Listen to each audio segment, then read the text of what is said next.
Yeah, this is the birth centenary of Swami Vivekananda, and Swami Vivekananda has to be understood or studied from today's context. So I would think that it is appropriate to understand Swami Vivekananda ji in four contexts. A context that he is a Hindu. As a Hindu, perhaps he is subscribing to the view that there is an eternity to the way we live. There is an eternal aspect of us, and we are not just the body or the mind that is vulnerable to change or that can perish. So subscribing to this view perhaps make him a Hindu. And secondly, he may also be subscribing to the view that it is the same life energy that is running through all the animation that we see, as a tree, as a leaf, as an animal, or as another person, as a stranger. The same life energy, the same life force makes them be what they are. So this ability to see through the shape, see through the color, see through the form or the name, and see right into it, and to see the life force that makes it moving, the life force in it, which is the same in Vivekananda ji as well. So subscribing to these two views, that on one hand life is eternal, on the other hand life is manifested through all the manifestations which are tangible to us. It is the same life force, the same life energy. So subscribing to these views has made him a Hindu. The next context is his leadership. As a leader, he has obviously a domain expertise in a subject of perhaps economy, socio, cultural, traditional, and the way one needs to be living, the way one needs to bring in harmony among people. So this domain expertise he obviously has. Maybe even some technical skills like language proficiency, fitness, but in addition to all this, he has merged it, he has incorporated with it leadership quality.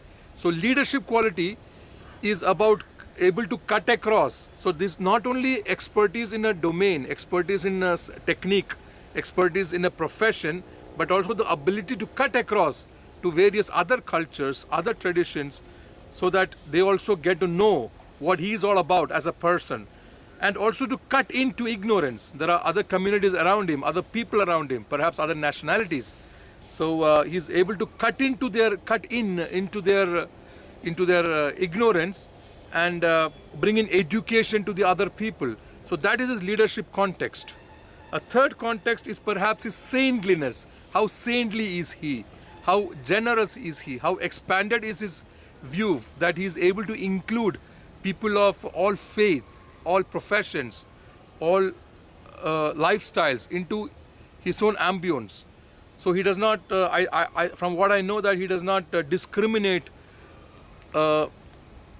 other people, so that his generosity is partial or partisan or separatist. So he is able to have a holistic view. So that is his saintliness, of perhaps even kindness, compassion. The fourth context is his skills of administration, that he set up a institution, perhaps even Ramakrishna Mutt, that ensured that his knowledge, his education, and the teachings of his own mentor or master or guru, Ramakrishna Paramahamsa, is immortalized, and his own guru's knowledge has survived and expanded and flourished even after Vivekananda ji or after Paramahamsa Ramakrishna ji, is because he has institutionalized it. He has put in the right appropriate administrative institutions that ensured that the knowledge is carried forth, the wisdom is able to reach and influence to much more geographies of the world, and almost for 15 or 20 decades.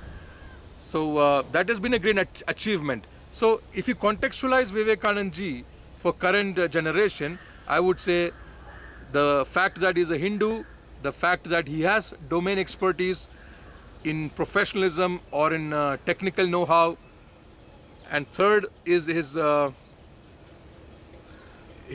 saintliness, that he is a great saint, and his leadership, that is the fourth. His leadership is the ability to cut across and cut into ignorances and cut across to the people of other languages and other nationalities.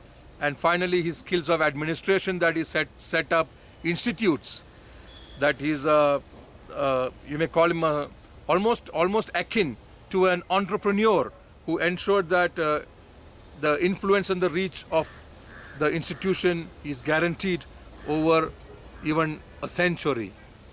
So it is very important that we all take lessons from this revered person, Sri Vivekanand ji.